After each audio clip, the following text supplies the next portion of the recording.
Bonjour à toutes et à tous, bienvenue dans ce webinaire destiné à découvrir le MOOC qui s'intitule « À la découverte des métiers de la transition écologique créatrice d'emplois ». Ce webinaire sera animé par Vincent Sen, qui est chargé de mission conception et animation des MOOC à la Fondation UVED, c'est-à-dire l'Université virtuelle environnement et développement durable. Bonjour Vincent. Bonjour à toutes et à tous.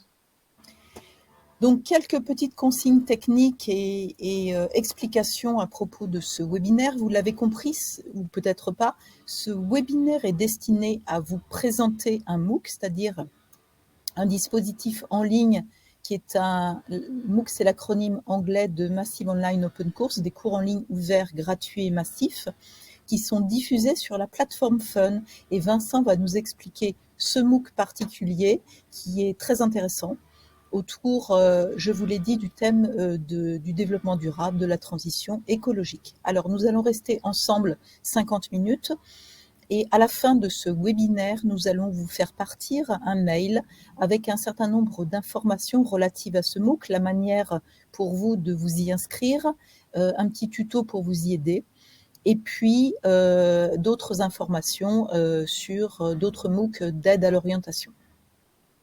Comme vous pouvez le constater, sur votre droite, il y a un chat. Ce sera pour vous le moyen de nous poser des questions et je vous invite à le faire dès que vous avez une question en tête.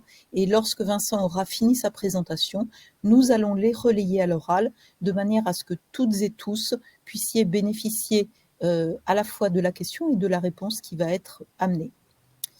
Donc, je laisse la parole à Vincent. Merci beaucoup Sandrine pour cette introduction. Merci plus largement à toutes les organisatrices et à tous les organisateurs de ce webinaire. Alors, entrons dans le vif du sujet. Alors, cela n'échappe à personne. Pas un jour ne passe sans qu'il soit question de crise. Mais quand on parle de crise, on parle aussi de transition. Actuellement, en France, on parle, vous l'avez entendu, de transition agroalimentaire, c'est vraiment l'actualité, ou aussi de transition énergétique, afin notamment de lutter contre ce que certains appellent la crise climatique. Ces transitions vont renvoyer à des stratégies, à des actions. Si on prend l'exemple de la transition énergétique, on va mettre en avant des actions comme l'électrification du parc automobile, des voitures, comme la sobriété énergétique ou encore comme la production d'énergie qui émettent peu de gaz à effet de serre. C'est par exemple le cas du nucléaire ou des énergies renouvelables. Mais revenons-en à la transition écologique. Qu'est-ce que c'est la transition écologique? D'une certaine manière, on peut considérer, ce sera la diapo suivante, excusez-moi, je vais faire un petit signal, voilà, à chaque fois que l'on passe d'une diapo à une autre. Cette transition écologique, c'est en fait l'agrégation de l'ensemble de ces transitions dont j'ai commencé à vous parler précédemment. Et ces petites transitions, des transitions sectorielles qui concernent donc des secteurs d'activité, eh bien, vont poser simplement l'objectif et l'enjeu et voire l'impératif de rendre ces secteurs d'activité plus compatibles avec les enjeux écologiques. Cette transition écologique, elle correspond ni plus ni moins à un changement de modèle, et donc à des changements de modèle, puisqu'il y a des changements dans chacun des secteurs d'activité. L'objectif global, c'est d'aller vers une société dans laquelle les façons de consommer, de fabriquer, de travailler, de vivre ensemble ne sont plus tout à fait les mêmes. Mais peut-être me direz-vous, mais pourquoi faire? Est-ce vraiment nécessaire d'aller dans cette direction-là, d'aller vers un changement de ce que l'on fait aujourd'hui? Bien, la réponse, oui, il faut aller dans ce changement.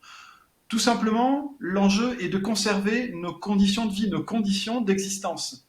L'enjeu, il est immense. C'est ce qui nous permet de maintenir des conditions qui nous permettent d'être en bonne santé, d'avoir une alimentation de qualité, abondante, etc. Ce n'est pas une vue de l'esprit tout cela, c'est simplement ce que mettent en lumière les multiples travaux des scientifiques sur les risques qui sont liés d'une part au changement climatique et d'autre part à l'érosion du vivant ou l'érosion de la biodiversité. Cette transition implique que tout le monde se mette en mouvement. Il ne s'agit pas ici d'opposer les acteurs et d'opposer les personnes les unes aux autres. Quand je dis tout le monde, il s'agit par exemple des États, des entreprises, des territoires, des associations et bien sûr, on aurait tort de ne pas ajouter à cette liste les citoyens. Mais quand je dis tout le monde, c'est aussi tous les secteurs d'activité comme le transport, l'énergie, le bâtiment, l'agriculture. J'y reviendrai un petit peu plus tard.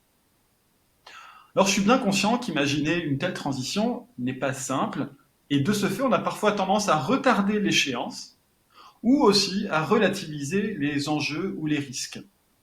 Mais il faut garder à l'esprit que cette évolution dans les secteurs d'activité a déjà commencé, et que cela va continuer qu'on le choisisse ou qu'on le subisse.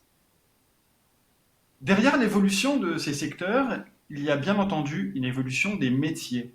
Et derrière l'évolution des métiers, il y a bien sûr une évolution des compétences, mais aussi une évolution des formations. Transition écologique, verdissement des secteurs d'activité, évolution des métiers, évolution des compétences, évolution des formations, c'est précisément l'objet du MOOC dont je vais maintenant vous parler. Merci Sandrine, je pense qu'on peut avancer d'une ou deux diapos. On peut aller à la diapo suivante. Et celle d'avant conviendra très bien, merci beaucoup. Donc ce MOOC s'appelle, Sandrine vous l'a présenté tout au début, à la découverte des métiers de la transition écologique créatrice d'emplois. Plus que le voir comme un cours qui serait en ligne, il faut le voir comme un espace numérique auquel vous pouvez accéder gratuitement. Vous avez juste besoin d'une bonne connexion Internet et d'un terminal comme votre smartphone, une tablette ou bien un ordinateur. C'est très simple. Et dans cet espace numérique, vous allez trouver de très nombreuses informations.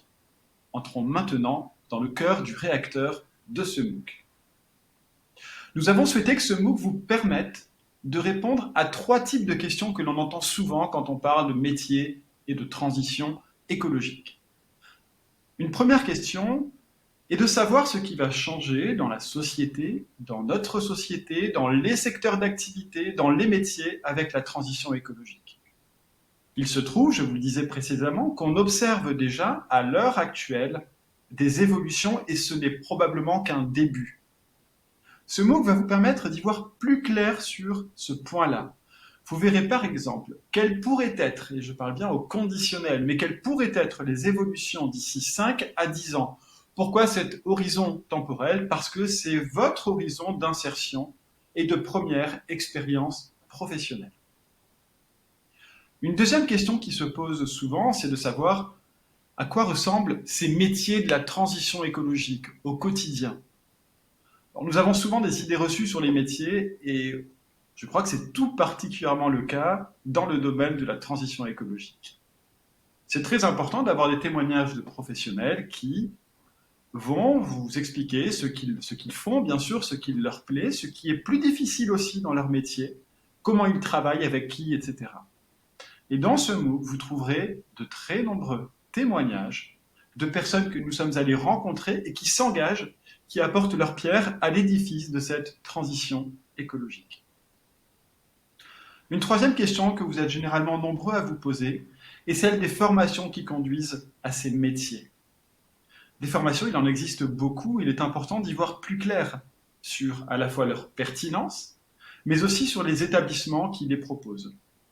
Bien sûr, il y a en ligne de mire l'étape Parcoursup qui, depuis la semaine dernière, est ouverte et a commencé. C'est une étape importante pour vous et vraiment nous souhaitons que ce MOOC vous permette et vous aide à faire des choix éclairés à l'occasion de cette étape. Alors on passe à la diapo suivante, s'il te plaît Sandrine. Merci. L'objectif est maintenant de vous présenter le cours. Pour cela, je vais vous montrer comment vous pouvez y accéder, comment vous pouvez y naviguer et quel type d'informations précises vous allez y trouver. Vous avez sur cette diapositive une capture d'écran du cours qui vous montre la page de présentation du MOOC. Pour y accéder, il faut vous inscrire, donc c'est sur la droite. C'est une démarche qui, je rappelle, est gratuite. Et vous avez en plein milieu une petite vidéo, on voit un monsieur avec des roseaux derrière. Donc c'est un teaser, une petite vidéo qui vous donne un aperçu de tous les sujets abordés dans ce MOOC. Ça, c'est simplement la page de présentation du cours. Quand on rentre dans le cours, on s'aperçoit qu'il est structuré autour de 3 grandes parties. La première partie, intitulée « Des métiers d'avenir », va vous apporter des informations assez générales. Il y a tout d'abord une remise en contexte, avec notamment des éléments importants comme les mobilisations de la jeunesse autour des questions écologiques. Je pense ici aux marches pour le climat ou à des mouvements étudiants, comme par exemple pour un réveil écologique. Il y a aussi des informations sur les tendances actuelles en matière d'emploi, en matière de compétences. En gros, on cherche à expliquer un peu ce qui se passe aujourd'hui avec la transition écologique. Comment cela se répercute sur les métiers? Quelles sont les évolutions attendues pour les prochaines années? Afin de vous garantir des informations sérieuses et actualisées, nous avons préparé ce cours, je tiens à le préciser, avec des structures et avec des institutions qui sont au cœur de ces questions. Pôle emploi, qui donc désormais s'appelle France Travail, le ministère du Travail, le ministère de la Transition écologique et quelques spécialistes au sein des universités qui travaillent sur ces questions-là.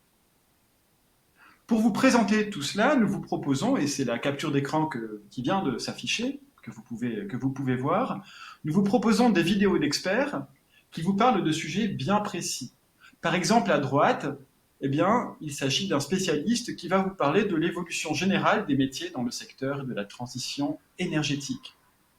Qu'est-ce qu'on attend, par exemple, en termes de création d'emplois au cours des prochaines années, des prochaines décennies? Mais vous trouverez aussi d'autres types de ressources, comme des sites web de référence sur le sujet, ou bien des études récentes et fiables qui examinent l'ensemble de ces questions. Alors, et c'est la diapo suivante, cette partie va certainement vous permettre de découvrir et de prendre conscience de certaines choses. Concernant cette première partie, l'un des points qui ressort, qu'il faut avoir à l'esprit, c'est que les perspectives d'emploi, quand on parle de transition écologique, devraient se situer au sein de 5 secteurs d'activité qui sont déjà en train d'évoluer de manière considérable. Ce sont les 5 points que vous voyez ici à l'écran. Le premier va concerner la rénovation du bâtiment. Le deuxième point va concerner le domaine des énergies renouvelables, la production et distribution d'énergie à la fois renouvelable, mais aussi d'énergie qui plus globalement émettent peu de carbone dans l'atmosphère. Un troisième secteur va porter sur l'économie circulaire, ce qui, en gros, va regrouper des activités comme celles des circuits courts, de la réparation, du recyclage, du réemploi, etc. Un quatrième domaine va porter sur la mobilité verte, électrification du parc automobile que j'évoquais en introduction, développement des transports en commun, développement des mobilités douces. Et enfin, un dernier point, qui est aujourd'hui sous les projecteurs de notre actualité, c'est celui de l'agriculture et de la transition agroécologique. Passons maintenant à la deuxième partie. Cette deuxième partie constitue le cœur du MOOC. Nous avons voulu qu'elle soit pour vous une véritable mine d'or. Pour cela, nous avons exploré ce qu'il se passait dans 19 secteurs d'activité qui sont très variés et que vous pouvez voir sur cette diapositive. Je vais les nommer et il est fort possible qu'il y ait parmi eux des domaines, des secteurs d'activité qui vous intéressent tout particulièrement. Je les liste ici: agriculture, air et climat, construction, chimie, déchets et recyclage, le droit, l'éducation, l'énergie, la finance, l'ingénierie, le transport, la mode, la protection de la nature, l'eau, la santé, le sport, le tourisme, l'urbanisme, la RSE. Vous pouvez voir ici que la transition écologique ne se limite pas à la protection de la nature, mais qu'au contraire, ça va impacter l'ensemble des secteurs d'activité. Si on avance un petit peu, c'est la diapo suivante, avec une capture d'écran qui vous est proposée, eh bien, vous allez voir ce que l'on trouve pour chacun de ces secteurs d'activité, pour chacune de ces parties. Vous avez donc ici un aperçu de la partie du cours qui est consacrée au domaine de l'agriculture et de l'alimentation durable.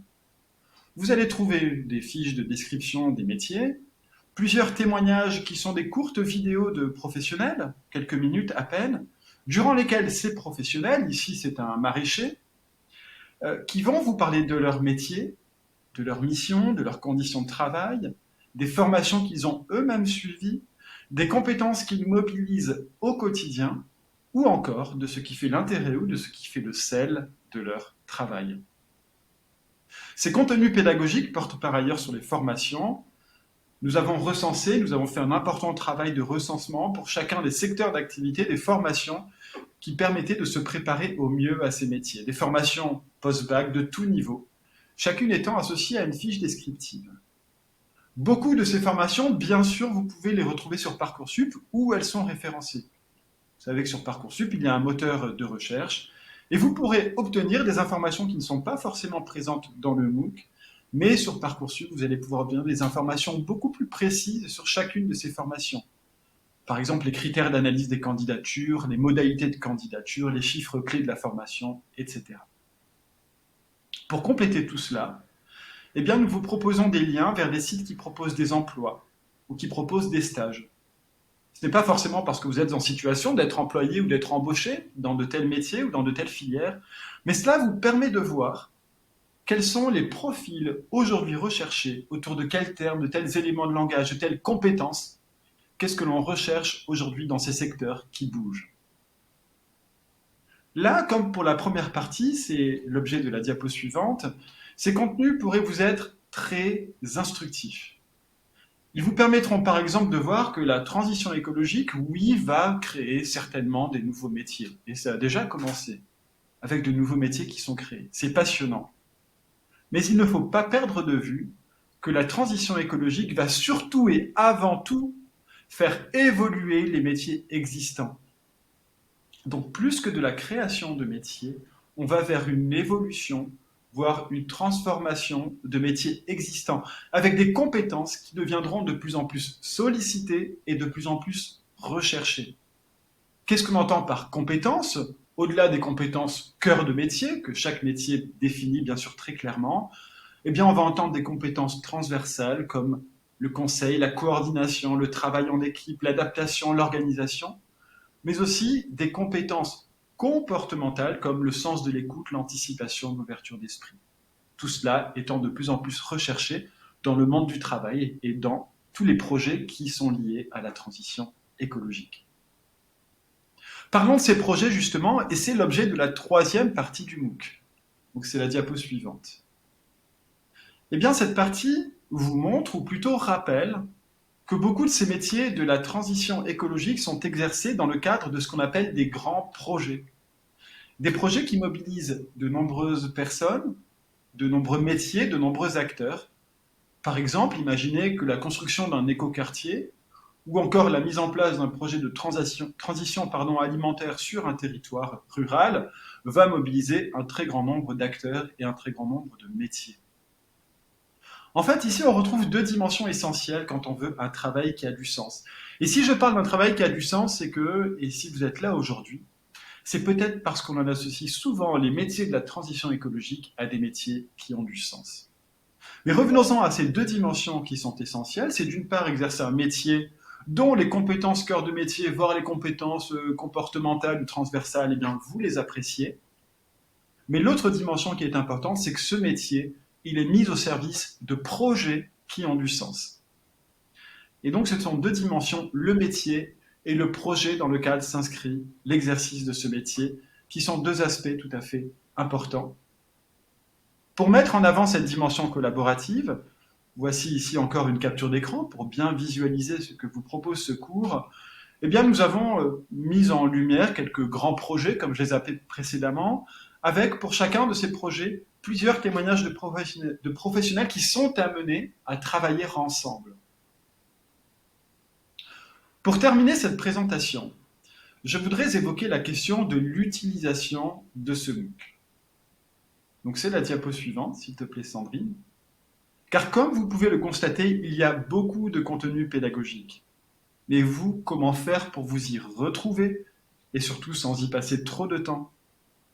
Alors un premier aspect qui me paraît essentiel de préciser, c'est que vous n'êtes pas obligé, bien entendu, de tout regarder. Ce serait bien sûr beaucoup trop long. Mais vous allez directement voir les parties qui vous intéressent ou qui suscitent votre curiosité. Et pour ça, l'une des portes d'entrée les plus faciles, les plus évidentes, c'est la porte d'entrée par les secteurs d'activité. Par exemple, si vous êtes intéressé par la question des énergies renouvelables, eh bien dans ce cas, vous pouvez très facilement cibler cette partie-là dans le cours et aller voir des témoignages, les métiers et toutes les informations que nous vous apportons. À vous de naviguer comme vous le souhaitez. Un autre aspect qui me semble important sur comment utiliser ce MOOC, c'est essayer dans la mesure du possible de parcourir ces contenus avec une autre personne. Ne pas rester seul face à l'ensemble de ces contenus pédagogiques. Quand je parle d'une autre personne, ça peut être un ami, lycéen ou étudiant, des parents, quelqu'un avec qui aussi vous arrivez facilement à parler de tout cela, ce qui n'est pas toujours évident. Mais aussi avec toutes les personnes qui sont dans votre environnement en charge de l'aide à l'orientation. Pouvoir discuter ou mettre en discussion ce que vous allez voir est très important pour effectuer et définir au mieux vos choix. Parmi vous, et c'est la diapo suivante, il y a certainement aussi des personnes qui ont pour mission ou pour projet d'accompagner l'orientation des jeunes. Les structures qui ont cet objectif-là sont multiples. Sachez juste que nous avons pensé à ces personnes-là en développant une mallette pédagogique qui contient les fiches thématiques relatives à ces secteurs d'activité. Donc en gros, on retrouve des fiches avec toutes les informations qui sont accessibles dans le MOOC, mais surtout des idées de fiches ateliers pour essayer de faire vivre ces contenus dans un contexte scolaire avec des jeunes, pour essayer de voir comment mettre en discussion ces contenus, quelles questions peuvent être mises en discussion ou quels axes de réflexion peuvent être posés. Ce sont quelques idées qui pourraient s'avérer précieuses pour des dispositifs d'orientation. Pour conclure cette présentation, j'ai peut-être deux messages. Le premier, c'est déjà vous rappeler que ce MOOC d'orientation, bien entendu, il est ouvert et il le sera jusqu'à la fin du mois de juin 2024. Le second, c'est de dire que le chemin vers une transition écologique n'est pas un chemin facile, mais que c'est un chemin qui, à bien des égards, est certainement plus souhaitable et désirable. Merci pour votre attention et j'espère avoir des questions, mais je vois qu'elles sont au fond. Il y en a quelques-unes. Alors, Marie demande si certains métiers sont davantage accessibles en contrat de professionnalisation et lesquels? Alors, ces métiers avec les contrats de professionnalisation, alors ça fait partie des aspects qui sont évoqués dans le MOOC. Encore une fois, lesquels c'est difficile. Je pense que la meilleure des portes d'entrée pour vous, c'est d'aller voir, déjà de choisir par les secteurs d'activité, identifier des domaines qui vous plairaient, pour ensuite aller voir, et c'est ce que vous proposera le MOOC, des informations plus précises sur ces contrats de professionnalisation. Alors, Rachel nous demande, avez-vous des contacts afin de faire une immersion professionnelle? Je n'ai pas de contact. En revanche, à travers les métiers qui sont mis en avant dans le MOOC, peut-être que vous pourrez trouver des personnes dont l'exercice du métier tient à résoudre et à répondre à ces enjeux écologiques. Donc peut-être que ce MOOC peut vous aider à mieux cibler vos recherches. Derrière les métiers, il y a des réseaux, là aussi, ils sont mis en avant dans le MOOC et donc peut-être utiliser ou solliciter ces réseaux pour effectuer de manière plus ciblée votre recherche d'immersion dans ces professions. Afoué se demande concrètement, c'est quoi le projet Écoquartier? Merci pour votre question. Alors un écoquartier, c'est un quartier, la construction d'un quartier qui vise à répondre à plusieurs objectifs. Souvent, on met en évidence des objectifs d'efficacité énergétique à travers des bâtiments basse consommation, à travers des réseaux de chaleur ou des dispositifs d'énergie renouvelable pour pas tout à fait une autonomie, mais en tout cas qu'il y ait une autoproduction d'énergie sur ce quartier avec des systèmes basse consommation. Plus globalement, les écoquartiers, il y a plusieurs moyens de les entendre, mais il y a une dimension sociale qui est également hyper importante et une dimension économique, avec le développement d'activités économiques au sein de ces quartiers. Il y a une dimension inclusive, ça c'est davantage pour la dimension sociale, les dimensions participatives, qui est un aspect plus politique, où les personnes dans ces quartiers décident aussi des grandes orientations, des grands développements, stratégies de développement au sein de ces quartiers. Donc selon la manière qu'ont les personnes d'imaginer les écoquartiers, on peut trouver le volet environnemental, écologique, le volet social, le volet économique et un volet peut-être plus politique. On a 4 questions sur la reconversion professionnelle. C'est quoi les possibilités de formation au niveau de la reconversion professionnelle dans ce domaine-là? Est-ce que c'est quelque chose qu'on peut imaginer être facilité au vu des besoins ou pas? Oui, alors c'est vrai que compte tenu du public cible de ce webinaire, je n'ai pas évoqué le fait que dans la première partie, ou en introduction, en fait, nous avons tout un grand volet que nous avions développé sur la reconversion professionnelle. En fait, c'est un truc qu'on n'avait pas fait dès le début, à la toute première version du MOOC. Et c'est vrai, quand on a observé le public s'était inscrit à ce MOOC, on s'est observé, on avait vu qu'en plus, bien sûr, du public lycéen, étudiant, nous avions une demande qui était très forte de la part de personnes en reconversion, qui ont simplement envie de changer les conditions et les objectifs, surtout d'exercice de leur métier. Donc pour ça, nous avons produit et nous avons fait beaucoup de recherches qui ont alimenté le MOOC et qui permettent d'avoir une partie dédiée à ce sujet-là. Donc je vous invite à aller voir dans le cours. Nous avons un grand volet sur la reconversion professionnelle. Cédric nous demande, en ce qui concerne le tourisme, quelles sont les possibilités, voyages, économie, etc. Je suppose en termes de formation et d'emploi. Voilà, il faut aller dans les parties du cours qui en parlent, mais ensuite, c'est peut-être l'occasion pour moi de dire que au sein de chacun de ces domaines, et ça c'est un point d'attention qu'il faut avoir, au sein de chacun des domaines, mais qu'on prenne le tourisme, la mode, le sport, l'énergie, le bâtiment, vous allez avoir des acteurs qui n'ont pas toujours la même vision de ce qu'est un tourisme durable, un bâtiment durable, etc. Donc il y a aussi tout un travail de compréhension de ce qui se passe dans ces domaines-là. Une fois qu'on a compris, qu'on voit un petit peu qui fait quoi, qui porte quel message, comment les gens se situent les uns par rapport aux autres, par rapport à ces problématiques-là de reconversion, d'évolution. Ensuite, ça permet d'affiner son choix. Et c'est vraiment un point très important, et la question du tourisme n'échappe pas à la règle, bien au contraire. Autant vous dire que le tourisme durable, tout le monde n'entend pas cette approche-là de la même manière. Donc peut-être que déjà, dans la perspective d'être bien dans son boulot, il est important de clarifier en amont ce qu'on entend soi-même par tourisme durable. Dans quoi on veut se situer nous-mêmes? Qu'est-ce qui a du sens quand on parle de tourisme durable? Et là, les sons, les approches sont assez disparates. On a Clémence qui nous dit « J'ai inscrit RSE, mais je voulais surtout demander si le MOOC allait aborder cette notion de RSE que les entreprises doivent peu à peu mettre en place. » Oui, oui, complètement. Le MOOC en parle complètement de la RSE, avec tout un tas de formations, sachant que la RSE sont souvent des divisions ou des pôles un peu transverses maintenant au sein des grandes entreprises notamment, puisque c'est là où on commence à avoir des équipes qui sont assez développées autour de ces questions-là. Mais oui, c'est un point que nous avons mis en avant. Voilà, donc c'est l'un des 19 axes en fait qui est développé. Donc nous sommes allés voir des personnes de la RSE, nous apportons pas mal d'infos et nous proposons un aperçu des formations qui existent dans le domaine. Et il y en a beaucoup. Pierre se demande s'il y a une possibilité de mentorat, accompagnement par un spécialiste. Alors là, je ne sais pas si c'est à l'intérieur du MOOC ou ensuite en accompagnement de formation en reconversion. Ce n'est pas l'objectif du MOOC, qui est simplement de proposer un panorama de ce qu'il se passe. Voilà, donc au niveau de... Voilà, moi je ne peux pas trop répondre à cette question non plus.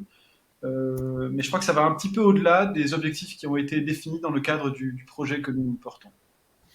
Au-delà de ça, dans le cadre d'une reconversion, il y a des dispositifs qui existent qui sont la VAE, la valorisation des acquis d'expérience, c'est un dispositif qui existe, le territoire français est maillé de ce type de bureaux d'accompagnement, même si actuellement il y a une nouvelle loi qui fait que les choses ont changé un petit peu. Ça vous permet de faire une sorte de bilan et puis en visant un métier, on peut identifier une formation et savoir quelles compétences on a déjà et ensuite valider un diplôme existant en faisant en complément des formations universitaires ou dans des écoles qui sont reconnues par l'État. Et ça vous permet à la fin d'avoir un diplôme qui peut être valorisé. Alors, je vois aussi un message de Lydie, hein, il existe un organisme de bilan de compétences spécialisé sur ces métiers-là. Mon job de sens, ça fait partie typiquement des choses qu'on a bien sûr référencées dans le MOOC. Or, vous savez, le cours, il n'est pas là pour être en compétition. Ce serait tout à fait contraire à tout ce que nous portons comme message et comme objectif. Donc voilà, ça fait partie des choses qui sont présentes. Et il y a certainement d'autres structures, je ne les ai pas en tête, mais en fouillant dans le MOOC, vous devrez pouvoir les trouver.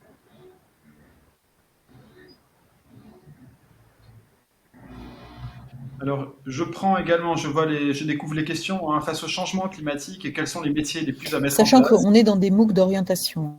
Vincent vient de dire on n'est pas en compétition. Effectivement, on n'est pas du tout en compétition. Oui, oui, c'est important, hein, de dire qu'on s'inscrit vraiment. Nous, on fait le lien, on propose vraiment un panorama le plus large possible. On essaie juste de construire cela avec les personnes les plus compétentes possibles. La question, oui, face au changement climatique, quels sont les métiers les plus à mettre en place? Alors, déjà, il y a une tribune il n'y a pas longtemps qui a été publiée. Des métiers de la recherche, bien entendu. Alors, ça me permet aussi de signaler ici que nous jouons actuellement, nous proposons un MOOC sur le changement climatique. Alors, c'est pas tant vous demander de suivre ce MOOC, hein, qui a pour objectif de bien comprendre ce qu'il se passe et ce qui se joue avec le changement climatique. Et c'est pour vous dire que nous organisons des directs aussi dans le cadre de ce MOOC-là. Et par exemple, demain, nous organisons un direct avec un chercheur du CNRS qui est co-auteur des rapports du GIEC et qui, lui, travaille sur l'élévation du niveau de la mer, sur les calottes polaires. Et je lui ai demandé, dans le cadre de son intervention, de parler de son métier. Parce que je crois que c'est important aussi que ces personnes parlent aussi un petit peu de ce qui fait leur quotidien. C'est une petite parenthèse. Plus largement, le changement climatique impactant l'ensemble des secteurs d'activité, je dis bien l'ensemble des secteurs d'activité, et les métiers vont se situer bien au-delà de la simple recherche sur la question climatique. Donc le nombre de possibilités est absolument immense. Souvent, par les métiers du changement climatique, on a souvent une comptabilité carbone qui se met en place. Ça, c'est un premier aspect. Donc d'où on part, quelles sont les activités qui émettent des gaz à effet de serre. Et puis il y a deux grands volets, hein, autour desquels les métiers vont se structurer de mon point de vue. Le volet plus atténuation, comment on fait pour réduire nos émissions de gaz à effet de serre. Donc là, il y a plein de métiers qui sont liés à ça et qui se développent. Et puis il y a un gros volet qui se met en place actuellement, c'est comment on va s'adapter aux conditions climatiques, même si on ne les connaît pas encore pour les 40-50 prochaines années. On parle simplement en termes de probabilité, mais comment on pourrait s'adapter à tout cela. Donc, évaluation, bilan de carbone, atténuation, adaptation, il y a peut-être 3 grands axes qui concernent à peu près tous les secteurs d'activité dans lesquels vous pourrez certainement trouver de quoi développer et mettre en œuvre vos compétences.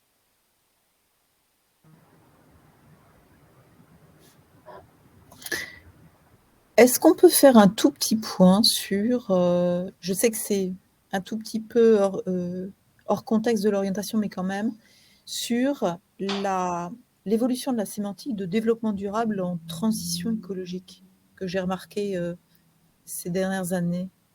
Ah oui, alors c'est une grande question parce qu'en fait on le voit, comment dire, on a l'impression que souvent un terme chasse un autre terme. En fait, dans la réalité, les termes ont tendance un petit peu à se superposer, à s'empiler. Et je comprends que, même pour ceux qui travaillent dans ce domaine-là, ce qui est notre cas à UVED, des fois on essaie de se dire, mais peut-être qu'il faudrait clarifier un petit peu tout ça. Peut-être prendre un terme ancien, qui est celui de développement durable, hein, qui a été défini en 87, mais surtout en 1992. Souvent, on dit le développement durable, c'est un petit peu fourre-tout, c'est prendre en compte les enjeux environnementaux, sociaux, économiques. Donc, c'est vraiment une approche assez globale des enjeux actuels. Et le développement durable, de mon point de vue, contrairement à ce qu'il se dit aujourd'hui, où le développement durable, on n'en parle plus trop, il n'a plus trop de raison d'être, il a été un petit peu dévoyé. On a aujourd'hui, autour de ce développement durable, ce qu'on appelle les 17 objectifs de développement durable. Je ne sais pas si ça vous parle, il y a eu beaucoup de campagnes de communication au sein des établissements scolaires, des milieux, pour mettre en avant et définir de manière un peu plus précise à quoi pouvait tendre le développement durable. C'est un cadre qui est aujourd'hui très utilisé par les entreprises, par certaines collectivités locales également, donc c'est un cadre qui est relativement dynamique. Ça, c'est un premier aspect. Concept de transition écologique, alors vous avez noté qu'on parle aussi de transition écologique et sociale ou de transition écologique et solidaire. Donc là encore, il y a tout un tas de déclinaisons, mais simplement, il faut prendre les termes. Transition, c'est donc un changement. Le terme de transition renvoie d'ailleurs à un changement assez rapide, assez brutal. Et écologique, c'est qu'il a simplement vocation, ce changement, à nous mettre davantage en phase avec l'impératif écologique. C'est juste ça. Souvent, on lui préfère le terme de transition écologique et sociale, où on va dire qu'il n'y a pas de transition écologique sans tenir compte finalement de ce qui fait le bien-être et les conditions de vie des personnes sur des territoires.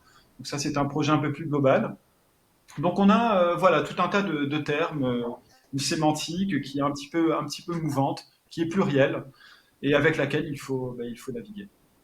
Juliana demande, dans le domaine de la santé, en rapport avec les questions environnementales, est-ce que le cours aborde les possibilités concernant les métiers de la santé mentale?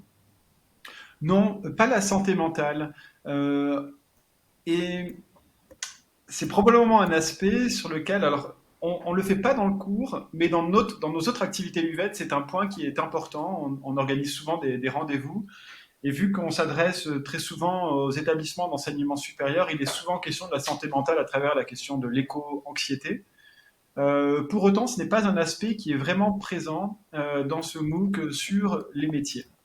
Voilà. Et peut-être pourtant, il y a un besoin d'accompagnement de plus en plus fort de la part des professionnels, psychologues, mais des professionnels de la santé, par rapport à ce qui n'est pas vraiment une pathologie, mais c'est simplement une anxiété par rapport à ces changements qui donnent parfois un peu le vertige, hein, faut le reconnaître. Capucine se demande quelle formation et comment motiver les jeunes vers ces thématiques, sachant qu'il...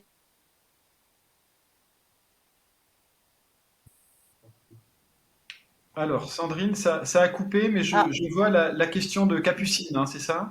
oui. Donc, je vais la reprendre, hein. Quelle formation et comment motiver des jeunes vers ces thématiques, sachant qu'ils abandonnent pour une majorité les sciences biologiques? Voilà, je pense que cette question, elle est importante parce que elle permet, pour moi, de clarifier un aspect, c'est que travailler pour la transition écologique, ce n'est pas que travailler pour la protection de la nature, hein, c'est ce que je disais tout à l'heure, et travailler pour la transition écologique peut se faire avec des points de départ extrêmement variés. Et pas simplement un point de départ disciplinaire qui serait les sciences biologiques. Donc ça, c'est un premier élément de ma réponse, c'est que en fait, on peut partir pour la transition écologique en prenant des orientations plus sciences économiques et sociales, sciences physiques, etc. Ça, c'est pas un problème du tout. Il y a aujourd'hui beaucoup de possibilités. L'autre aspect, et peut-être qu'aussi c'est l'un des sens de la question, si je cherche à bien la comprendre, c'est qu'aujourd'hui, on réalise que quel que soit le point de départ, il faut quand même quelques connaissances en sciences biologiques ou en sciences de la Terre pour savoir de quoi on parle, quels sont les enjeux. Et là, je tiens à préciser deux éléments. D'une part, l'évolution des programmes scolaires, donc là je parle plutôt au niveau du secondaire, où là, l'évolution récente des programmes marque quand même un accroissement du volume d'informations visant à outiller les lycéens, les collégiens, les lycéens, pour qu'ils comprennent un peu ce dont on parle quand on parle de changement climatique, d'écosystème, d'écologie. C'est un premier aspect que je veux compléter par l'aspect suivant, c'est que dans l'enseignement supérieur, il est question que d'ici 2025 pardon, tous les étudiants, donc ça va vous concerner en grande majorité, tous les étudiants aient eu des modules avec de l'évaluation, avec des crédits qui sont derrière, visant ou se rapportant à la transition écologique et aux enjeux environnementaux. Tout cela a été formalisé il y a quelques années à travers un rapport, des orientations définies par le ministère et notamment Madame la ministre, et donc qui vise à ce que toutes les formations, qu'on se situe aussi bien au niveau de l'université, formation de niveau licence ou formation premier cycle, mais aussi au niveau des écoles d'ingénieurs ou des écoles de commerce, ou plus largement des grandes écoles. Donc là, le paysage sur les sciences biologiques, à la fois, c'est pas le seul point de départ, mais à la fois, il faut considérer qu'il faut comprendre un peu ce dont il s'agit pour pas raconter tout et n'importe quoi sur ces questions-là. Et pour cela, ben, on a besoin d'un bagage de sciences biologiques et de sciences de la planète. Il y a Raguet qui dit: est-ce que la certification du MOOC changement climatique est possible? Alors, je pense que Raguet, vous parlez du MOOC à la découverte des métiers de la transition écologique créatrice d'emplois. Vincent, est-ce qu'il y a un badge sur ton MOOC? Non, pas sur le MOOC, sur les métiers. En fait, c'était pas très approprié. Nous ne proposons aucune activité d'évaluation. Donc, en fait, on s'est dit, on ne sait pas quoi faire reposer un badge, donc on ne propose pas de badge. Ce qui n'est pas le cas pour d'autres MOOC, celui sur le changement climatique. Oui, là, il y a bien un badge parce qu'il y a des activités, il y a des quiz, il y a tous ces trucs-là. En revanche, ici, pour ce MOOC-là, on a jugé avec l'équipe pédagogique que c'était pas forcément adapté. Franck demande: étant d'un niveau bac pro, quelles sont les possibilités de reconversion? J'ai l'impression qu'un diplôme supérieur est demandé pour l'écologie. Alors, on a tenu aussi à ce que dans le MOOC, alors je ne peux pas répondre dans le détail parce qu'il faudrait connaître un peu mieux votre choix, hein, vos aspirations, mais ce que l'on a souhaité dans le MOOC, c'est de ne pas donner l'illusion qu'en fait, il faut un bac plus 3 ou bac plus 5 ou un doctorat pour travailler sur ces questions-là, mais montrer justement que tout un tas de niveaux de qualification, je dirais qui vont du CAP au doctorat, peuvent être utiles et auront leur place dans la transition écologique. C'est d'autant plus le cas que si je prends l'exemple de ce qui se passe aujourd'hui dans le bâtiment, avec des besoins qui sont immenses en matière de rénovation, même hein, de toute façon par rapport aux énergies renouvelables, enfin dans plein de domaines, on le voit, eh bien par exemple le métier de l'artisanat va être extrêmement concerné et est déjà extrêmement concerné et sollicité autour de l'évolution des métiers pour tenir compte un peu des nouvelles réglementations d'une part et des nouvelles aspirations et orientations d'autre part. Ève rebondit sur cette histoire de niveau d'études et elle se demande est-ce qu'il y a des métiers qui seraient accessibles à des bac plus 5 chefs de projet ou est-ce que ce sont des métiers plus axés bac plus 2 ou bac plus 3? En volumétrie, c'est difficile de quantifier. Alors, je n'ai pas l'information en volumétrie. Voilà, encore une fois, il existe des métiers. Alors, il est évident que si vous voulez travailler dans des pôles RSE, dans des entreprises, eux vont chercher plutôt des parcours type bac plus 5 ou école de commerce ou voire de management, enfin, je sais pas. Donc, il y a plusieurs aspects, mais en fait, tout dépend. Il y a vraiment de la place pour tous les niveaux de formation. C'est vraiment un point qui me semble enfin, qui a été mise en évidence lors de la conception de ce cours. Alors, il y a Gwendoline qui dit est-ce que ces formations sont accessibles aux personnes de plus de 55 ans inscrites à France Travail? Alors, ces formations, alors là, je ne peux pas vraiment répondre à votre question, si ce n'est que, alors, ça dépend de quelle formation. Moi, la formation du MOOC, bien sûr, ça c'est accessible à tout le monde. Ensuite, s'il s'agit des formations qui sont référencées, nous avons aussi dans les formations, nous avons mis des formations initiales. Et bien sûr, nous sommes conscients qu'aujourd'hui, la formation, c'est pas simplement des réflexions avant le bac ou d'autres diplômes et puis au début de sa formation quand on est jeune, mais c'est bien sûr la formation tout au long de la vie. Qui plus est, dans un monde qui change beaucoup et qui change très très vite. Donc nous avons en plus des formations qui vont concerner plutôt des trajectoires de type Parcoursup, nous avons voulu mettre en lumière d'autres formations qui concernent davantage des professionnels, des personnes déjà en activité ou des personnes en recherche d'emploi.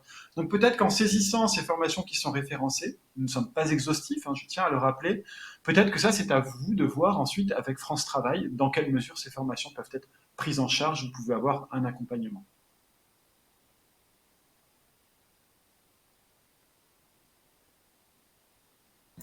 On a fait le tour des questions.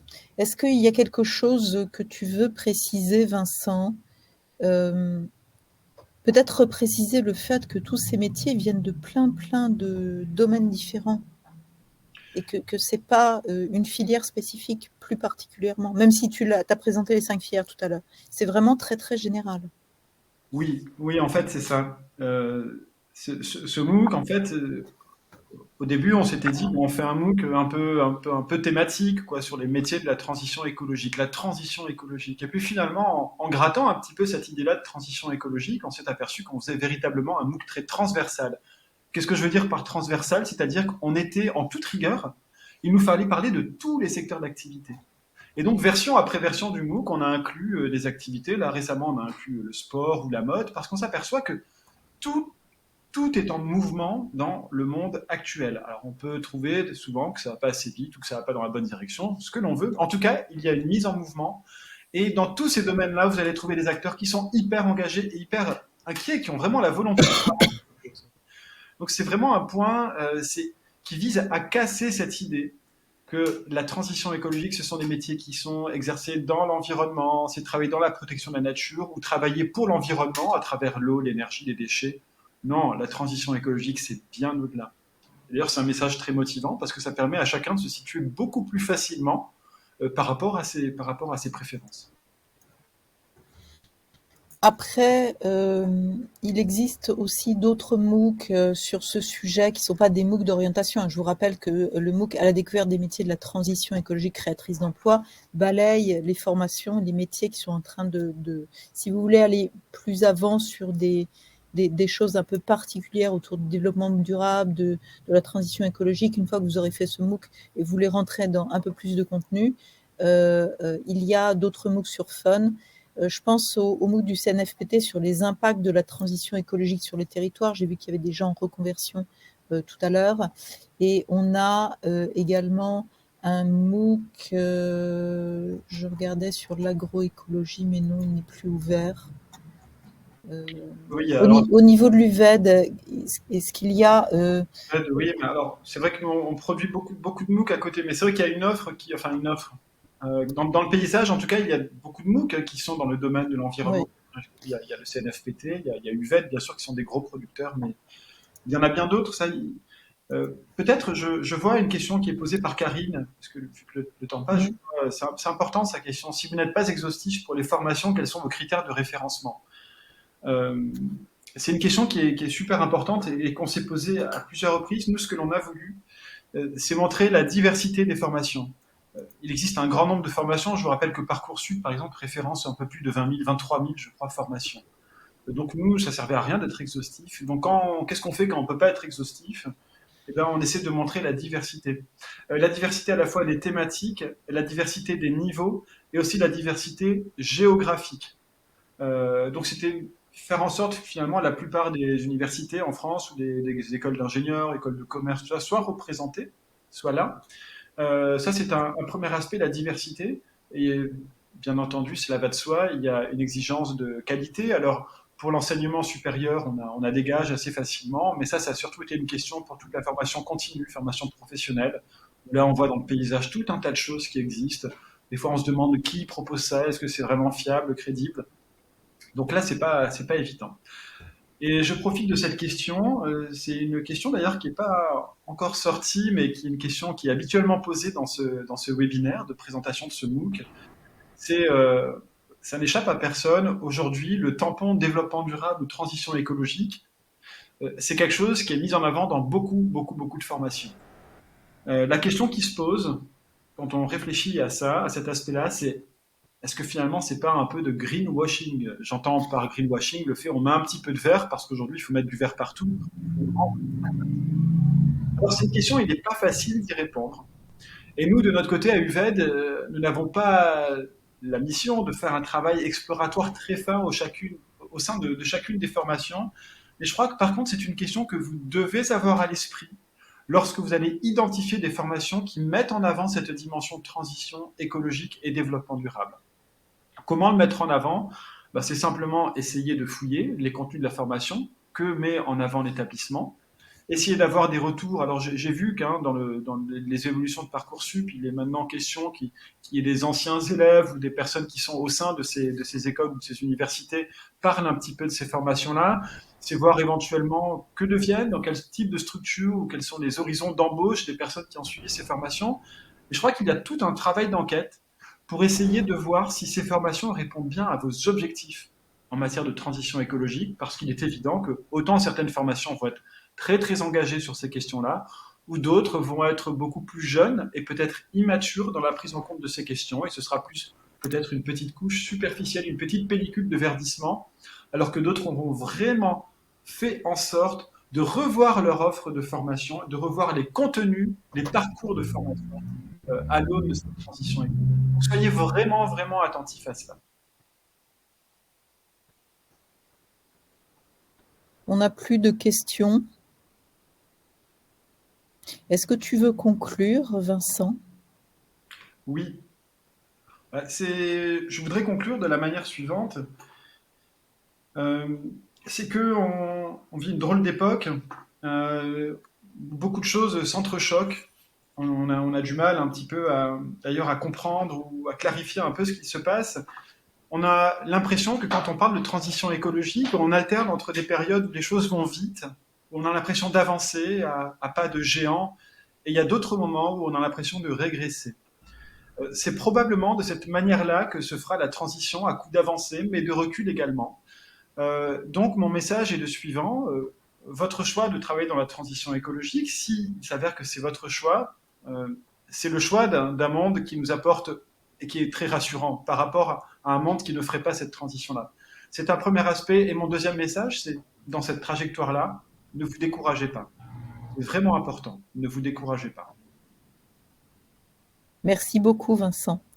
Merci de ton intervention et de ce message optimiste que nous soutenons à 300% chez FUN, en tout cas.